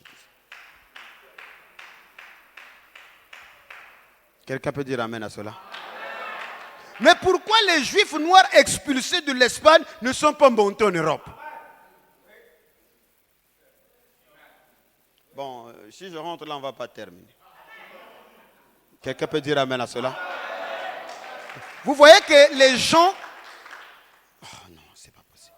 Comment les gens du message, qui ont reçu un prophète qui était aussi franc que William Branham, qui nous dit, si vous dites que le fait de devenir noir veut dire la malédiction, de toutes les façons, le juif est aussi noir.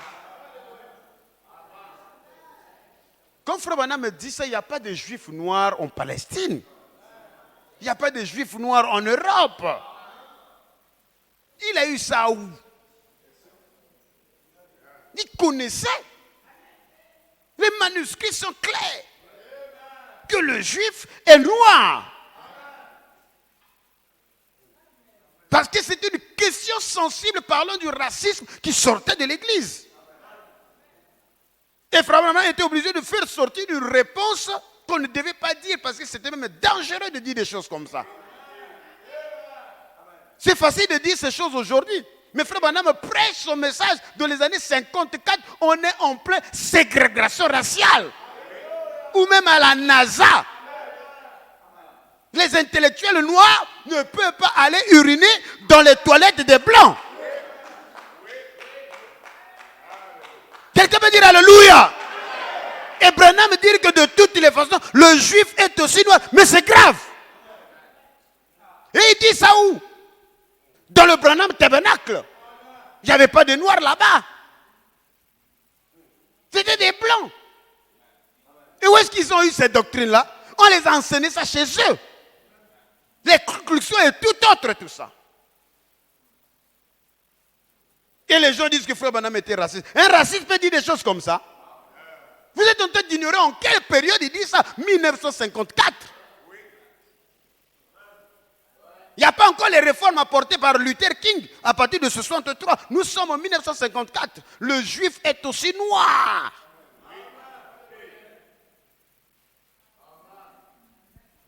Mais les gens n'acceptent pas que le juif est noir.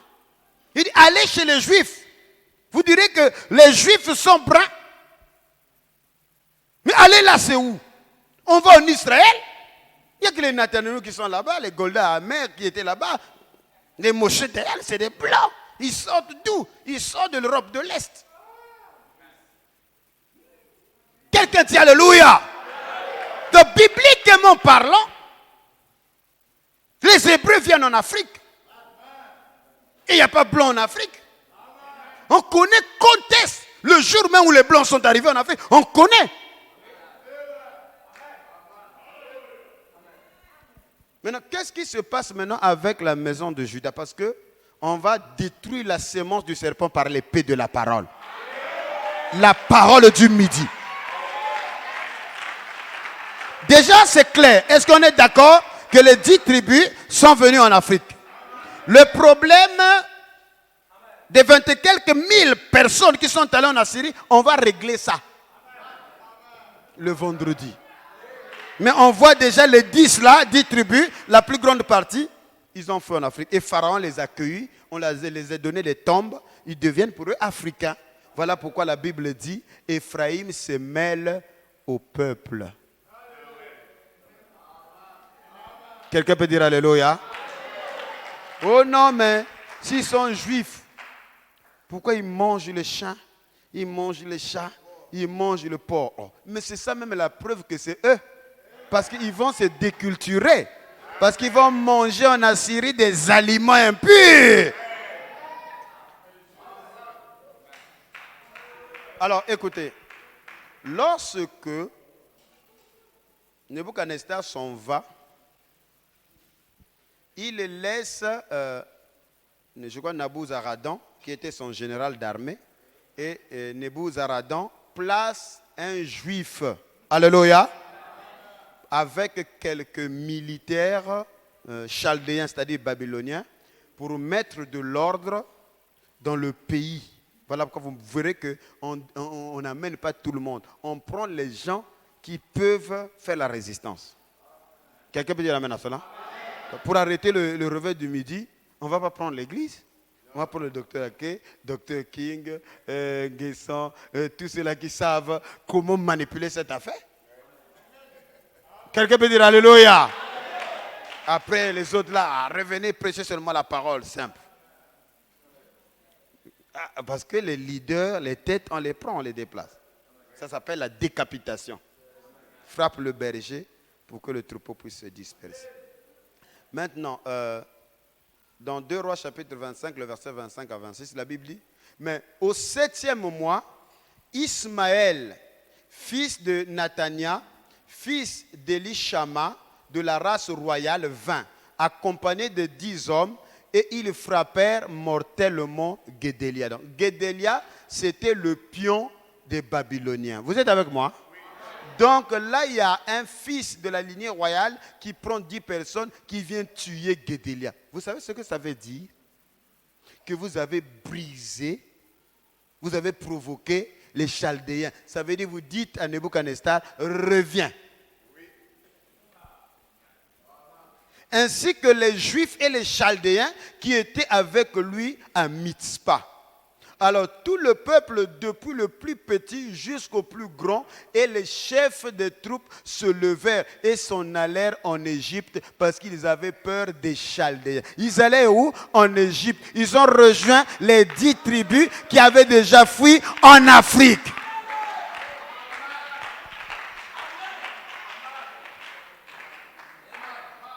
Donc, on a des Juifs déportés à Babylone. Et une grande partie restante, ils ont fui où? En Afrique. Jérémie 43, le verset 1 à 7. Qu'est-ce qui se passe?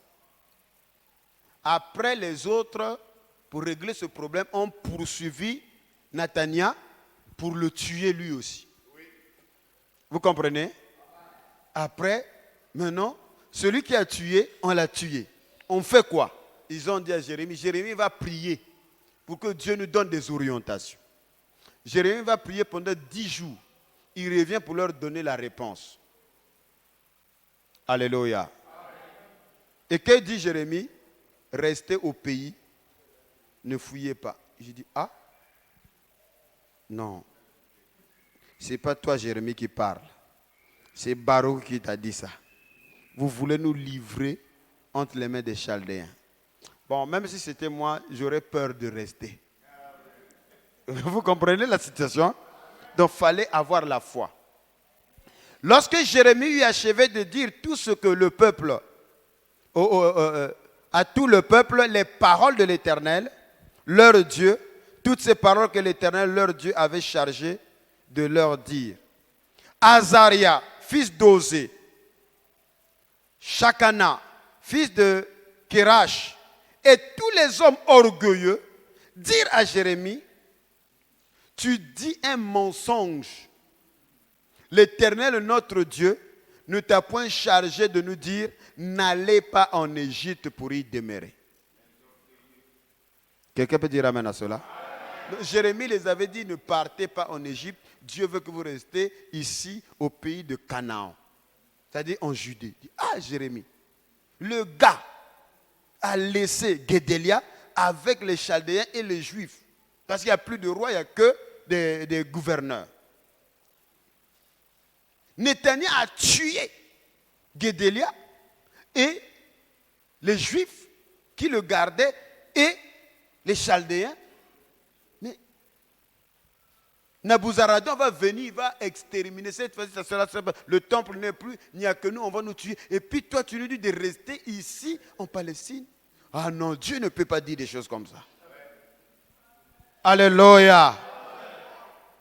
Mais c'est Baruch, fils de Nérija, qui t'excite contre nous afin de nous livrer entre les mains des Chaldéens pour qu'ils nous fassent mourir et nous amener captifs à Babylone. Parce que Jérémie était aimé des Babyloniens.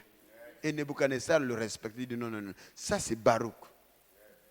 Il veut nous vendre comme on a vendu les autres. Jokana, fils de Kareja, tous les chefs de troupes et tout le peuple n'obéirent point à la voix de l'Éternel qui leur ordonnait de rester dans le pays de Juda. Et Jokana et les fils de Kérach, tous les chefs, prirent tout le reste de Juda qui, suivez, tout le reste de Juda qui, après avoir été dispersés parmi toutes les nations, étaient revenus pour habiter au pays de Juda. Donc quand Nebuchadnezzar est venu, il y a ceux-là qui étaient restés épargnés, il y a ceux-là qui avaient fui avant. Alléluia! Et quand la paix est revenue, ils sont revenus.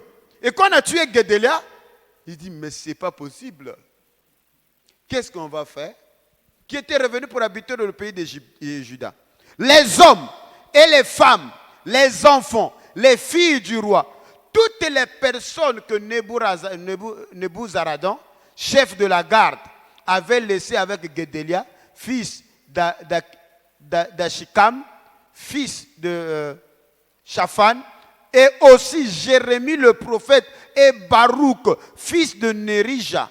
Ils allèrent au pays de l'Égypte, c'est-à-dire l'Afrique, car ils n'obéirent point à la voix de l'Éternel, et ils arrivèrent à Taphpanès.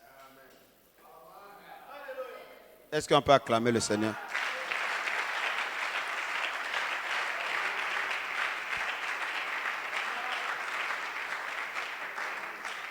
Je vais parler comme un Ivoirien. Vous m'autorisez? Il y a blanc où?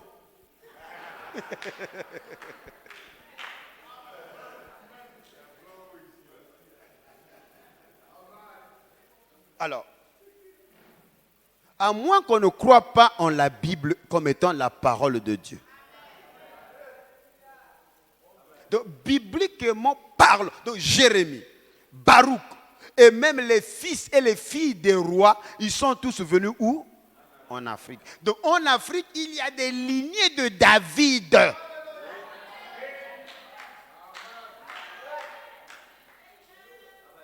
Donc, une partie seulement était partie à Babylone. La plus grande partie, les fuyards et les rescapés étaient revenus habiter dans la terre de Juda. Et à cause de la peur de cet événement, tous, et même Jérémie a écrit les dernières parties de son livre, c'est où? En Afrique.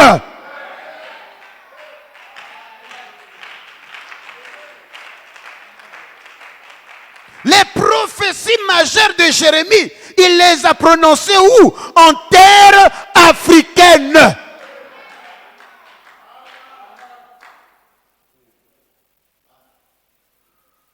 Jérémie 44, le verset 1, je termine par là. La parole fut adressée à Jérémie sur tous les Juifs demeurant au pays d'Égypte, c'est-à-dire l'Afrique, demeurant à Migdol, à Taphpanès, à Noph et au pays de Patros en ce mot. Donc on est en train de vous parler là de l'Afrique. Quelqu'un peut dire Alléluia. Donc Jérémie, les Juifs sont venus habiter en Abyssinie. On les a donné le désert d'Abyssinie, qui vont prolonger, qu'ils appelleront plus tard le Soudan occidental jusqu'ici. Quelqu'un peut dire Alléluia. Donc parler au-delà des fleuves de l'Éthiopie, ce n'est pas seulement l'Afrique centrale. C'est l'Afrique subsaharienne. Donc, Donc les jours à venir, je reviendrai pour vous montrer pourquoi Eldad le Danite parle des 2 royaumes d'Israël en Afrique. Quelqu'un peut dire Alléluia. Il y a un royaume qui est en Afrique de l'Ouest et il y a un royaume qui occupait l'Afrique centrale et jusqu'à l'Afrique de l'Est. Quelqu'un peut dire Alléluia. Et ces 2 royaumes réunissaient en son sein les dispersés de la maison d'Israël et les déportés de la maison de Juda.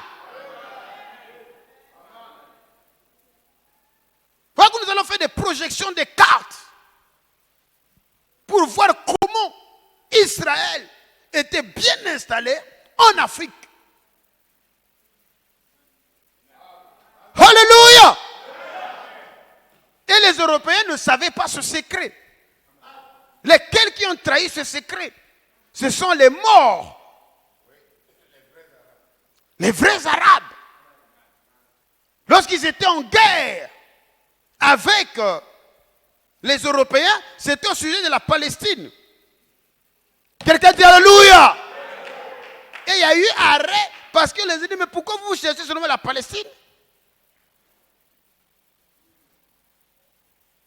Mais où sont Israël, où sont les Hébreux? Mais les Hébreux ne sont pas ici. Les tribus perdues ne sont pas ici. Les tribus perdues sont en Afrique. Ils sont cachés derrière des fleuves. Alléluia! Et donc les Juifs que vous voyez là, c'est eux qui vont prendre l'or chez leurs frères à l'intérieur là, et ils viennent vendre l'or ici. Il dit, ah bon? Mais comment on va les découvrir? Il dit, oh, il y a le Sambatillon. Dans leur livre là, le Talmud, il y a un code qu'on appelle le Sambatillon. Le fleuve, alléluia, du sabbat. Il dit, ça y est où? Il dit, ça se trouve là.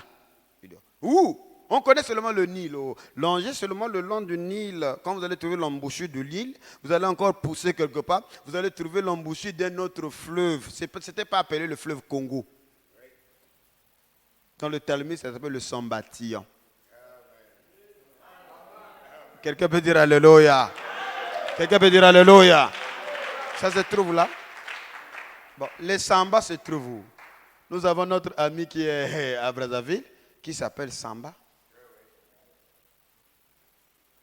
D'où Diego Cao fouille dès qu'il vient trouver l'embouchure du Congo, parce qu'il savait déjà que l'empire du Ghana, c'est un empire hébraïque. Mais l'empire qui était resté secret, c'est l'empire Congo. Alléluia. Parce qu'après l'effondrement, l'empire du Ghana, l'empire du Songhai et tout ça, les Hébreux se sont cachés derrière les foules et tout ça, ils ont changé de nom et tout ça. Ils disent, ils sont où? Parce qu'ils savaient faire ça. Ils ont appris ça au Khazar. Oh, dites amen à cela. C'est les Hébreux qui ont formé les Khazars. Tout ce que le Khazar fait, c'est l'Hébreu, il a pris ça chez les Juifs noirs. Comment être escroc, comment dribbler, comment changer d'identité, tout ça. C'est le Juif qui sait faire ça. Quelqu'un peut dire Alléluia. Donc, on les a fouillés, non, ils se trouvent à l'intérieur là-bas. Et lorsqu'ils sont venus trouver, c'est là où commence la traite négrière. Donc la traite négrière était une opération d'extermination de la race juive. Donc partout il y a des ports d'esclavagistes, des points d'esclavagistes. Donc le blanc ne faisait rien pour rien. Donc si tu vois quelque part, oh non, ici, on avait vendu les esclaves, c'est que chez vous là, il y a des juifs. Parce que c'était une opération spéciale, mais c'était aussi une sentence pour la purification du peuple hébreu. Et parce qu'après 400 ans, alléluia, alors la malédiction devait s'arrêter et commencera la restauration de la puissante armée selon Ézéchiel 37. Voilà que le docteur Ake nous a enseigné ici que l'Afrique aura une armée puissante qui marchera vers Sion.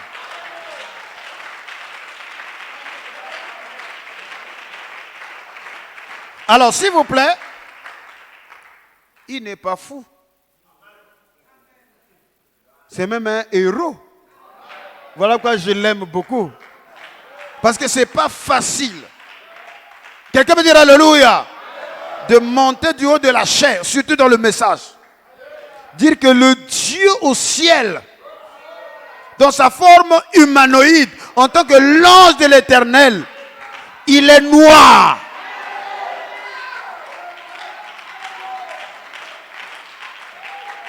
Quelqu'un dit Alléluia. C'est pas facile de monter du haut de la chair, dire que le vrai juif de Dieu est noir. C'est pas facile de dire que le Seigneur Jésus-Christ n'est pas un blanc, c'est un juif noir.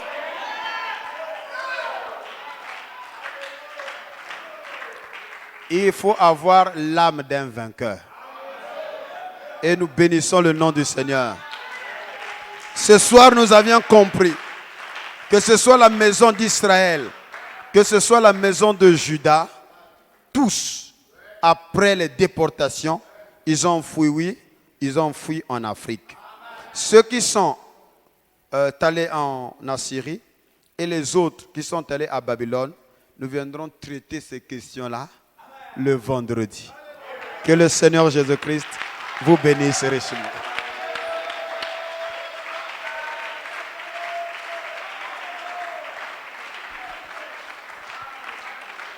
Alléluia. Amen. Que le nom du Seigneur soit béni. Que le nom du Seigneur soit béni. Alléluia. Amen. Vous savez, la vérité est comme une semence. Je vous ai dit souvent, vous voyez, la salle dans laquelle nous sommes est carrelée partout. N'est-ce pas? Carrelée partout. Il n'y a même pas un endroit où on peut semer quelque chose ici.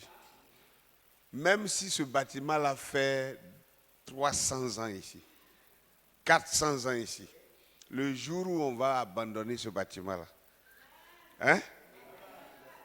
Vous allez voir, la nature va dégrader le toit, premièrement, et les fuites d'eau vont commencer, et après, le toit sera complètement détruit.